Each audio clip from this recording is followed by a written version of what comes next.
السلام عليكم ورحمة الله وبركاته. اليوم إن شاء الله بدنا نتكلم عن مشاكل المكنة لما ما بتدور المكنة. مشكلة الماتور لما ما بتدور المكنة، يعني بنحاول نشغل المكنة ما فيها ولا صوت كهرباء ولا فيها أي صوت إنه بيشتغل الماتور. هذا بيكون ممكن مشكلة في الماتور عنا تبع المكنة نفسه ما بيدور. هلا بدنا نفك الماتور إن شاء الله ونشوف، نحاول نفكه ونشوف كيف ممكن انه نصلح الماتور اللي موجود على المكنة خلف المكنة. طبعا المواتير اشكال، كل مكنة بيكون شكل الماتور شكل مختلف، بس عامة كل المواتير بتكون نفس المبدأ ونفس طريقة الشغل. فنبدأ مع بعض. هلا بدنا نفك الماتور، هلا نحاول نشغل، ما في شغل. طبعا الماتور مشاكله كثيرة. فالمشكلة الشائعة بالنسبة للمواتير اللي هي الفحمات تبعت الموتور بتكون خالصة. هاي عادة أكثر مشاكل بتكون بالنسبة للمواتير. هلا بدنا نفك الموتور، نفصل طبعا الكهرباء عن الماكينة. بداية نخليها بدون كهرباء، ونبدأ فك الموتور.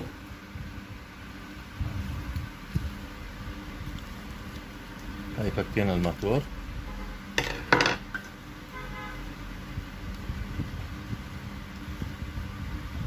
هي هذا الماتور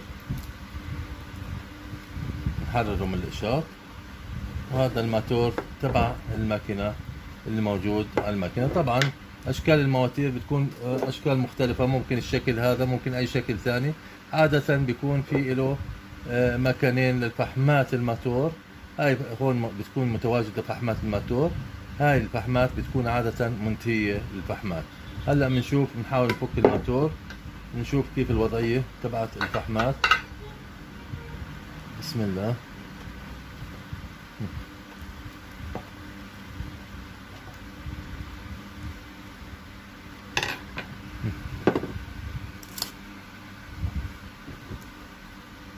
هاي الغطاء، هذا غطاء بيكون غطاء موجود بغطي على الفحمات الموجودة داخل الماتور.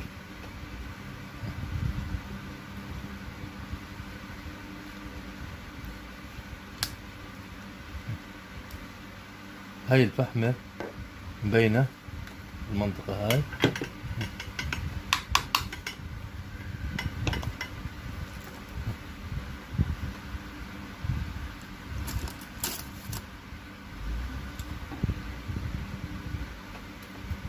هاي الفحمة ما في منتية هون موجودة. هاي بتكون تحتيها فحمة. هاي منتية الفحمة، وهاي نفس المبدأ.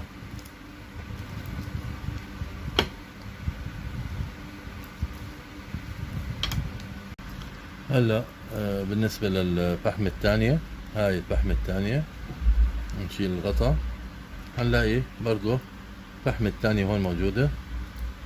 هيا طلعها. هاي الفحمة مش ضايل، يعني لو نشوف ضايل فيها شيء بسيط.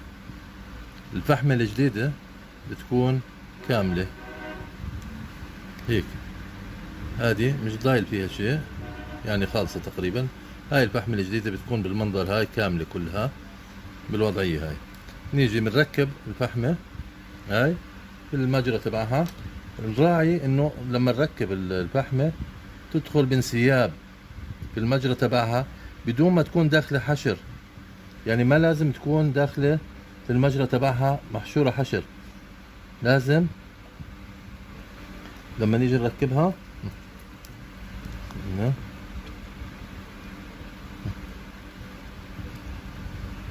هاي ركبناها، لازم الفحمة تتحرك في المجرى تبعها زي ما احنا شايفين هيك بانسياب، يعني ما في اشي داخل حشر او واقفة او هذا، والا مش راح يشتغل الماتور، مش راح يشتغل.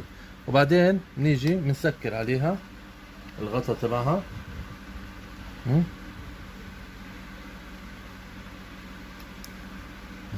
بحيث انه يجي، يعني بيجي الزنبرك او السوستة ما تلمس الشاصي تبع الماتور. يعني نخليها الوضعية هاي. بسكر عليها.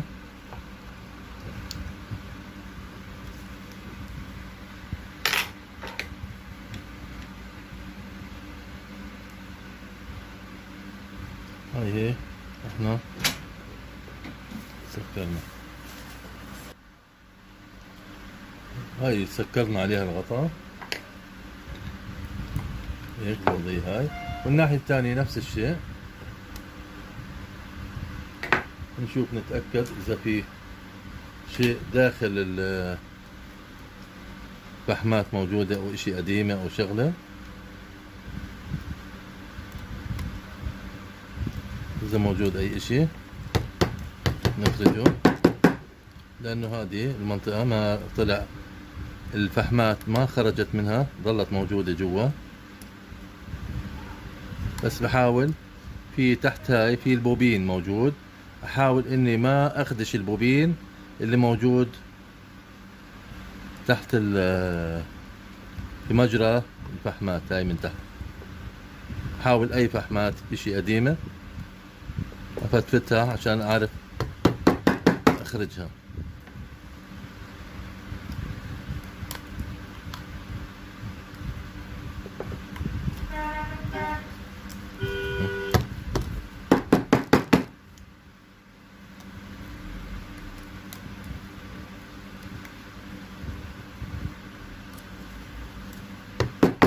احنا لو طلعت معنا الفحمة مباشرة خلص هذا بيكون اسهل، بس لو كانت ضلت موجود بواقي اشي لازم افتفتها واطلعها عشان اعرف اركب الفحمة الجديدة مكانها.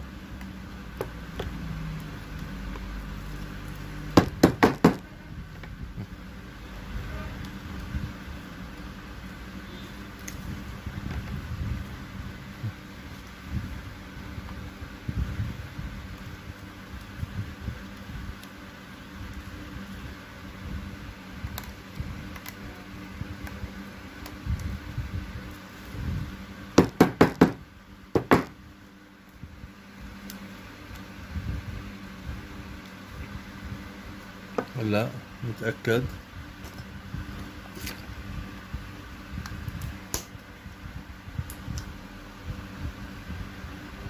انه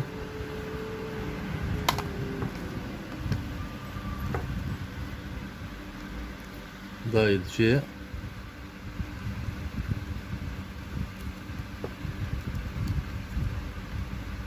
ضايل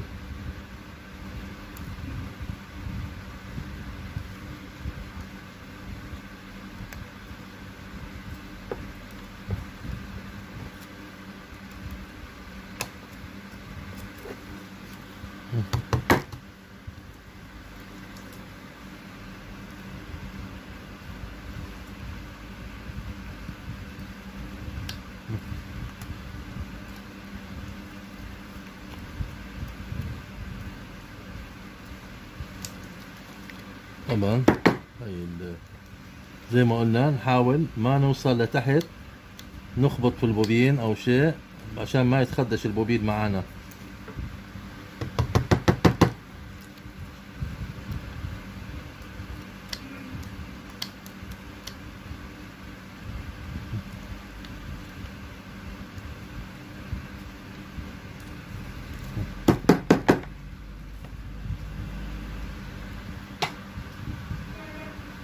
يبين معنا. هلا نضفت تماما ما ضل فيها ولا شيء من الفحمات القديمة. هلا نفس الاسلوب نحط الفحمة هاي بحيث انه تدخل براحتها بدون ما تكون حشر، يعني هيك عادي بتدخل الفحمة براحتها وبتطلع براحتها. بسكر عليها الغطاء تبعها الوضعية هاي.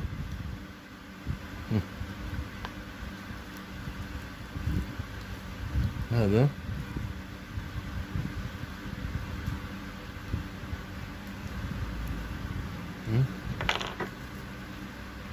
هذا الوضعية هيك.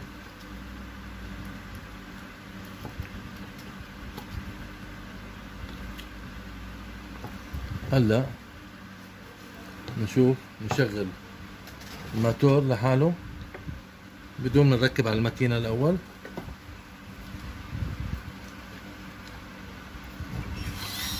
هاي لف الماتور، دار الماتور.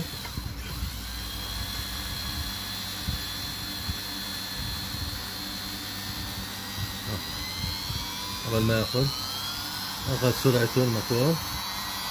هلا صار شغال 100%. هلا بعد ما اشتغل الماتور نقدر نركبه. هلا نقدر نركبه على الماكينة.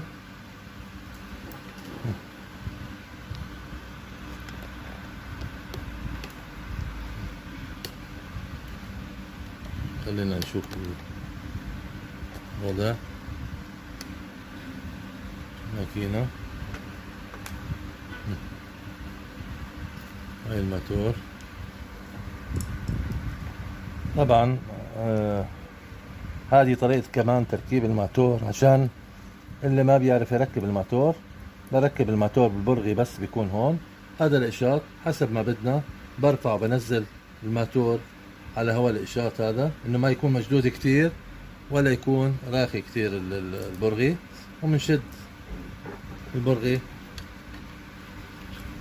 هاي هيك، بحيث إنه ما يكون الإشارة مشدود كتير ولا مرخي كتير، يعني يكون فيه شوية شيء بسيط.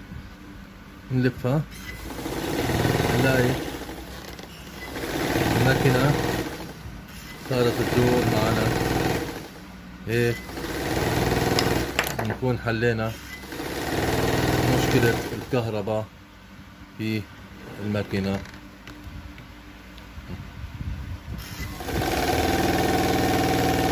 هاي مشكلة إذا كان المشكلة في الماتور حليناها. طبعا هذه ممكن هلا المشاكل تكون بالدعسة نفسها، ممكن تكون تقل في الماكينة. بس احنا بداية لما جينا شغلنا كان ما في صوت نهائي ما في، معناته انه الماتور مش شغال. لما يكون ما في صوت نهائي في الماكينة معناته انه الماتور مش شغال. بيكون العطل اما من الدعسة واما من الماتور. الأغلبية الشائعة في المواتير لما يخلص الفحمات تبعت الماتور، هذه الفحمات تبعت الماتور تخلص، وأقوم بتغييرها زي ما غيرناها بالشكل هذا. الماتور ممكن يكون بالشكل هذا، بأي شكل آخر له مكان للفحمات. بنفس الطريقة بنقوم نرفع الأغطية ومنغير الفحمات ومنرجعها. بس أهم شيء ملاحظات انه زي ما قلنا الفحمة تدخل وتطلع بانسياب في المجرى تبعها، ما تكون داخل حشر. لو كانت الفحمة كبيرة شوي بنجيب ورق تنعيم ممكن ننعمها، او الفحمة نفسها او الشربونة بسموها، او لها اسامي كثير، بحيث انه تدخل في المجرى تبعها تطلع بدون ما يكون في اي عائق وبدون اي مشاكل يعني. وبعدين بنغطي عليها بحيث انه الزنبرك او السوسته ولا هذا ما يكون خابط في طرف الشاسي تبع هذا، يكون الغطاء نازل مباشرة ومغطي على الفحمة نفسها او الشربونة. ومنغير التنين بنفس الطريقة وبنرجع نركب مرة ثانية ان شاء الله بتمشي الامور. هذا اغلب المشاكل تبعت المواتير بالشكل هاي تبعت الفحمات. هلا في مشاكل للدعسات، في شغلات تانية هذه بدها دروس تانية ان شاء الله بنحاول نشرح عليها باذن الله ان شاء الله. وارجو انكم تكونوا استفدتوا من الدرس هذا، واي شيء او اي ملاحظات انا برحب باسئلتكم على الصفحة القناة الخاصة بنا. ولا تنسونا بالاعجاب والاشتراك عشان تتابعوا معنا كل شيء جديد باذن الله. والسلام عليكم ورحمة الله وبركاته.